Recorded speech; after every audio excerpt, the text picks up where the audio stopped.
Bonjour mes amis et bienvenue sur la chaîne.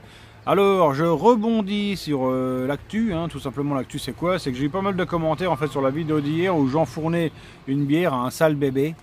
Je lui faisais ingurgiter de la bière sous pression. Mais pareil, tout ça c'était un savant trucage. Pour ceux qui avaient l'œil, certains l'ont vu, tourtel twist, pas un gramme d'alcool dans ce bébé. Je le dis avant de me faire alpaguer par la Société Protectrice des Sales Bébés.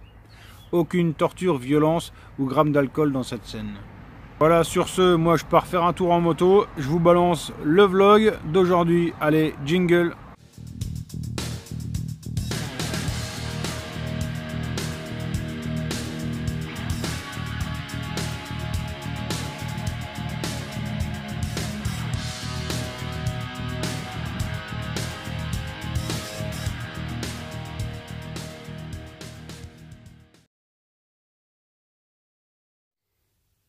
Alors, Bédalo, t'as fait le con? Tu m'as envoyé une cale de 5, alors qu'il faut une cale de 6. Il va falloir que je fasse quoi? Une cale d'Ambroise. Bon voilà mes amis, bonjour à tous, vous l'avez bien compris. Ce matin, je suis venu un peu hocher ici, à l'atelier. J'ai mis mes faux roulements, j'ai commencé à faire 2-3 relevés de côte. Donc, le haut moteur Bidalo 50, là, tel que je le monte, il me faut en gros 0,55-0,60 de squish. Là, je suis venu, j'ai regardé avec les cales que j'avais et tout ça. Donc, il en manque, grave. Donc là, tout de suite, à 13,30, je suis allé m'acheter une tôle. Parce que j'ai pas de quoi refaire une cale de 6 complète. Donc, je me suis acheté une tôle de 1 mm pour faire une cale de 1 mm en acier. Allez, on regarde. Première étape, trouve une tôle. Ça tombe bien, on en a une. Donc déjà, la tôle est à la bonne épaisseur. Alors là, j'utilise un crayon, tu vois. Là, j'utilise une disqueuse. Une perceuse. Un tour à métaux. Et je change les morts du tour à métaux. Non. Ah non, je l'usine là. Là je l'usine toujours, je l'usine. Là je change les morts là. Ah ouais. Je mets des morts extérieurs, je mets la pièce dedans.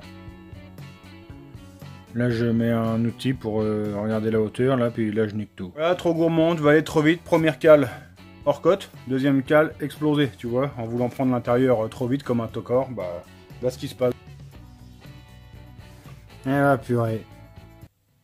Alors là, je mets la cale sur le cylindre avec des goujons pour être sûr qu'elle est au bon endroit.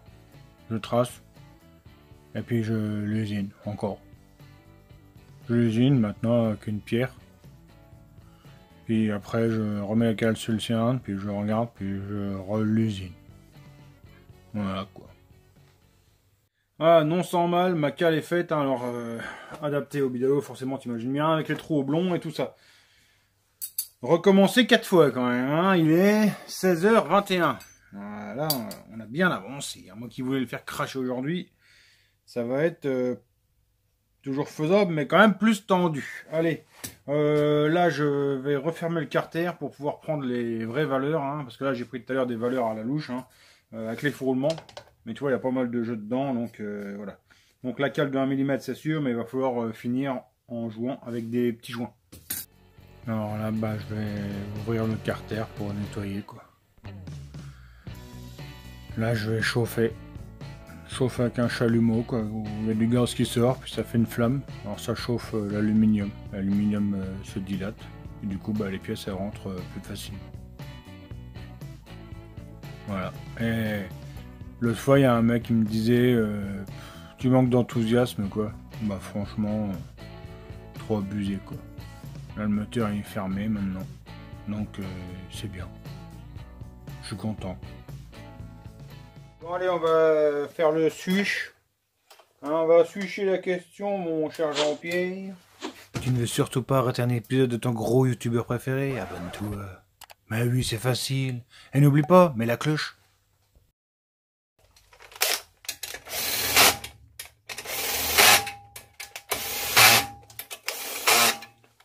1,3 kg. Pas de panique. Hop. Tu dis combien? Moi je dis 0,40. 0,33. 0,35. Donc 0,34. Moi je fais la moyenne des deux. Bon, le bidalo m'avait donné tout ça pour que je fasse ma cale. Tu vois, m'avait filé un centimètre. En fait, j'aurais mis ça dessus. Tac, terminé. 0,53, 0,54 de squeeze. Voilà. Tu vois, il faut faire les calculs de la mathématique. C'est pour ça que c'est important d'aller à l'école, tu vois. Il faut que tu... Maximum, faut que tu sois à fond de 6e. Fond de 6, ça suffit pour faire ça. 5,88, c'est notre volume total. À ça, il faut enlever le volume de la bougie. T'imagines bien, hein. C'est le pas de vis comme ça. Hein. Vu que le liquide il était monté jusqu'en haut, il faut bien enlever ce volume-là.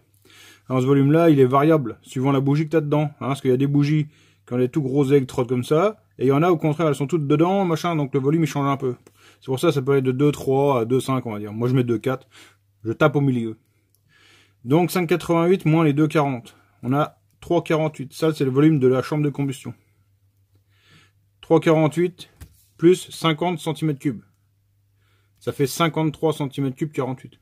Ne cherche pas à comprendre pourquoi c'est comme ça. Hein, c'est le volume de chambre plus la cylindrée. Ça te fait ça. Et après, tu prends ce volume total, hein, le volume de la chambre plus du moteur, hein, donc le volume total comme ça, 53,48, divisé par le volume là, 3,48. Ça te fait 15,36 à 1. Si tu sais pas ce que ça veut dire, c'est pas grave. C'est un rapport.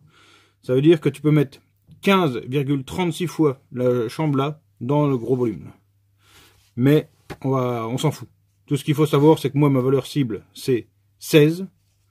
Et 15,36, je suis à la limite pas assez comprimé. Mais mon joint d'en base va se tasser un petit peu, ça va monter. Je vais monter à 15,5 de taux de compression à la louche. Pour moi, c'est bien, j'en ai assez. Je ne vais pas comprimer plus. Pour un premier jet, pour moi, c'est bien.